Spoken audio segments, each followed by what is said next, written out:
All right, everybody, welcome back to the show. Controversial topic for sure, but sometimes it's just the way that it is. And I'll tell you right now, when it comes to ADHD, they, as in conventional medicine, have absolutely gotten it wrong. It doesn't mean that ADHD does not exist. It exists, right? Attention deficit hyperactive disorder. It exists. There are those symptoms exhibited in both children and adults. The problem is there's an issue with the diagnosis, and there's absolutely an issue with the treatment. We're going to get into that here specifically today, but there's some things that you may not even know. So I'm going to give you what does work, but here's what you may not know, is that there is no blood work, there is no scan, and there is no objective biomarker for ADHD. There just isn't. There is no blood work or biomarker or test. I'm going to share with you what to look for that is helpful, but there is no conventional medicine diagnostic-based biomarker. Now, how did it come about then? Well, there are obviously symptoms, and I'm not dismissing those, but it is behavioral-based observation, it's questionnaires, and it's practitioner-based judgment. So a bunch of practitioners got together, and they, scientists, psychologists, psychiatrists, and said, this is what we're going to use as our markers. And there's a whole lot of gray areas where doctors can say it fits in or doesn't fit in. But the problem is that this is very subjective. And the bigger issue is then children, sometimes very young children, are put on these speed-like medications. And if you don't believe that they are very akin to speed, what I would share with you is actually look into the biochemistry of them. I don't want to get banned here again on YouTube, but look into the molecular composition of what ADHD medications are. What I just want to share with you from a clinical-based perspective, I can share with you that these specific ADHD medications, they can cause appetite suppression, they can cause growth delay or suppression in children. They can absolutely disrupt sleep. They can increase anxiety or irritability in children. They can lead to emotional blunting or instability in many individuals. And there are far more. I mean, like literally there are far more, because when I look at these hormone-based tests of children or young adults, I can actually see cortisol levels being pushed, sometimes very imbalanced in children. It can blunt certain positive-based hormones, such as testosterone, right? We want that to start to increase in both men and women as they start to get to puberty. And it can also affect thyroid as well. So that is why we see so many children with thyroid-based issues, because it can happen when the body is pushed into more of that sympathetic nervous system and increasing dopamine. It can actually start to suppress thyroid-based conversion. And again, we can show that over and over in thousands of studies.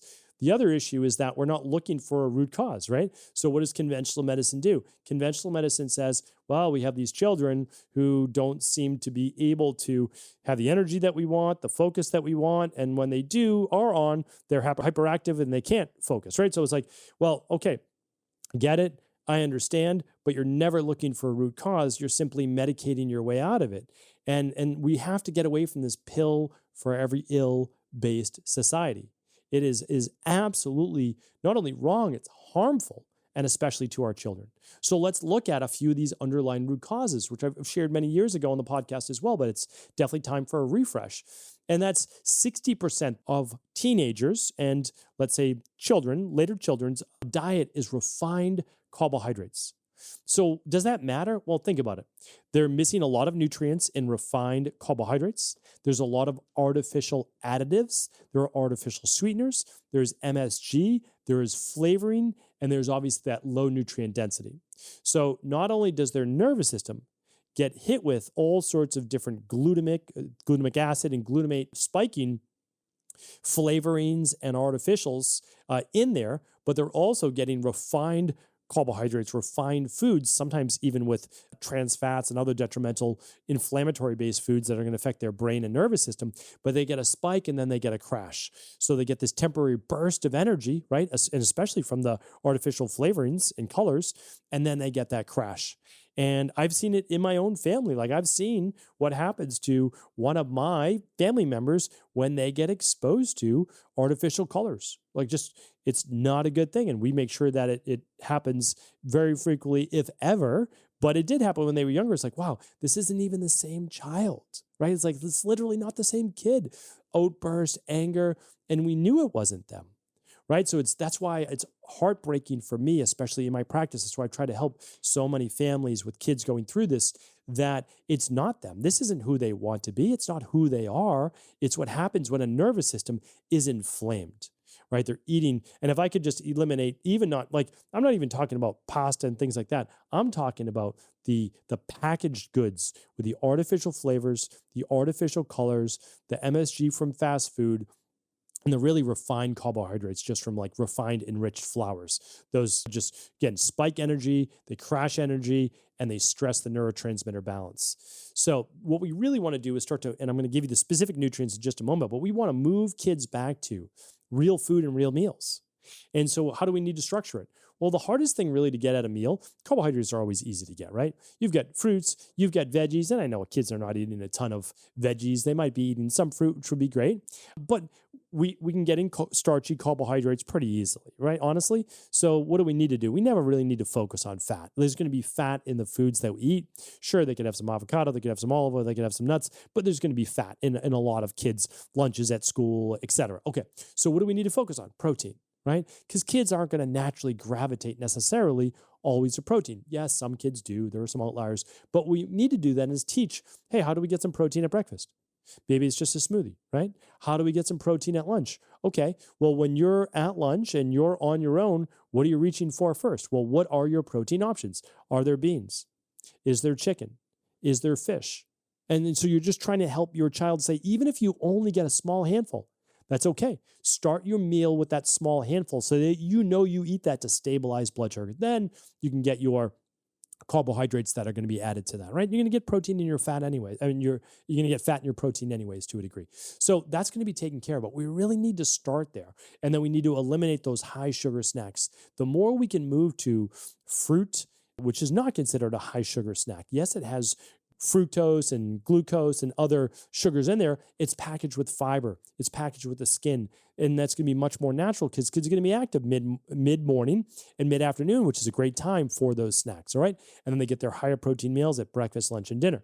Again, you do what's best for your children, and I just want to share with you what I've seen work successfully, and I've actually chatted at a few schools about this and helped them with their nutrition.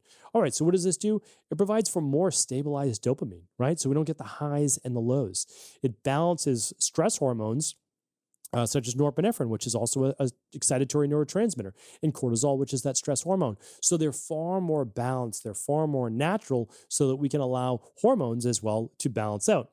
And this is going to help tremendously if we stabilize blood sugar, which is going to help with the inattention, the hyperactivity, the mood swings, and the brain fog, without a doubt. Okay, so now what nutrients are also at a root cause level of ADHD? And again, probably never going to hear this from your, PCP. It's just not what they study. It's not their fault, but it is conventional medicine's fault. It is the American Medical Association's fault, no doubt about it. They're the one who teaches the curriculum. But when's the last time your doctor ever spoke to you about vitamin B6, magnesium, or zinc for your child with ADHD? And you might say, well, never, but is there really any research on that? Absolutely, right? Absolutely. And I'm going to link up the studies for you, literally, so that you can print them out, take them to your doctors if you want. I don't know if that's going to do any good, but at least you have them. So just go to stephencabral.com/3630. There's never anything to pay for on the page, opt in, anything like that. All the links are always right there. So stephencabral.com/3630. I'm just going to read you some of the excerpts though. Studies report that children with ADHD often have lower levels of magnesium and zinc compared to typical controls, and these lower levels are linked to greater symptom severity, all right? So they test children with ADHD, and they look at the lower levels. The three main ones they found are magnesium, zinc, and B6. Those, and they've have successful trials as well, improve hyperactivity, improve attention, and improve behavioral-based symptoms. Let me just give you a couple more. Some clinical trials, this is the other nutrients. So basically, there are, in the studies that I've looked at, again, I don't want you to supplement with just these individual. I'll share that at the end. The next two are an omega-3s and another B vitamin called B1, which is thiamine. And thiamine is really important. You probably heard of omega-3s. They help with the brain, they help with the nervous system, they help with the inflammation. So it's an amazing supplement. My daughters get that every night. But B1 is an interesting one. B1 actually helps with the carbohydrates that children eat and adults as well. Again, I'm not just linking this just to kids, but again, it's like it's really inside me to want to help kids and their families, right? It's very important.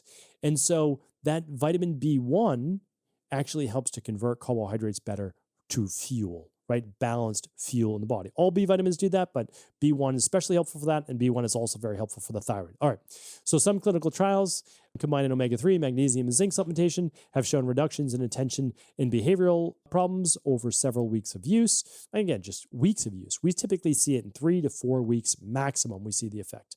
Systematic reviews found that deficiencies in omega-3s, zinc, magnesium, and iron are common in ADHD, and addressing those deficiencies through diet or supplements can be associated with symptom improvements. And again, these are all from PubMed. That was for the ADHD Center. And the last one I want to share with you is dietary patterns matter. Studies suggest that better overall quality diet, such as higher Mediterranean diet adherence, is linked to reduced attention-related symptoms. I've shared this before. The foundation of all diets, I have a podcast literally called The Foundation of All Diets, is the Mediterranean diet. It honestly is. It's an anti-inflammatory diet. It combines fruits, veggies, nuts, protein, your lean proteins. Like it is the foundation that we should be looking at for all diets without a doubt. So here's why I don't recommend necessarily just using these as one-offs. I really recommend an activated multi for kids, for most kids. Again, I'm never going to give you 100% recommendation on anything for everyone because that's what personomics, that's what the personal-based interventions help most. But most kids would do well up until about, call it 50 pounds or so, 60 pounds, just one capsule at dinner of the daily activated multi. Then after you get over 60 pounds or so, you can do 2 capsules. So over the age of, let's call it 8 years old and maybe around 60 pounds, daily activated multi, 2, ideally be 1 at breakfast, 1 at dinner. Truthfully, it's a much better way of doing it. But if your kids aren't going to do 1 at breakfast, I totally understand. And then you don't eat a lot.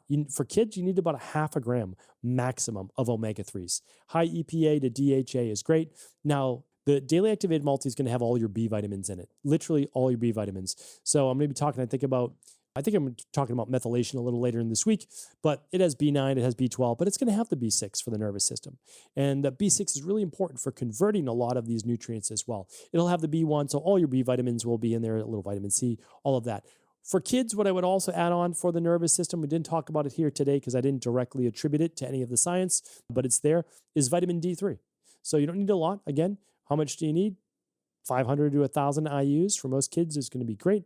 And then I already talked about the fish oil. And then you can just add a little bit more magnesium, a little bit more zinc if you need to, right? If your child's exhibiting those behaviors, nothing wrong with trying maybe 110, 120 milligram capsule of magnesium at dinner, or you can also just get a full spectrum magnesium. You could also try the calming magnesium, which is a powder, just a small amount. They also make liquid as well as smaller capsules for zinc, which is just could be 5 to 10 milligrams. You don't need a lot more for a child. So simple ways, but I'm telling you right now, we have absolutely seen diet, exercise, supplementation completely eradicate 90+% of ADHD-based symptoms. That's the truth. And again, I wouldn't tell you if it wasn't the truth because I'm just giving you things that are fairly straightforward that conventional medicine is not looking at, but they should be looking at ADHD as a nutrient-based deficiency and also toxin, which fills up that rain barrel based issue. Now, some kids are just more prone to it than others, to tell you the truth. One of my daughters, reacts to these artificial colors and sweeteners and all that, and one doesn't. It doesn't mean that one child is better than the other. All it means is that the sensitivity is there in one child. That is genetically how they were born. There was nothing different done there. That's okay. Once we know our genetics, we can just start to shift a little bit as to what works better for us. So I'm going to keep it at that for today. Please let me know if there's any questions, any comments. My team and I are always here to help. Literally, you can email us. You can just leave a comment. You can go to cabralsupportgroup.com, leave a question. We are here to help. So thank you so much. Share the show with anyone you believe it could serve. Take care, everybody.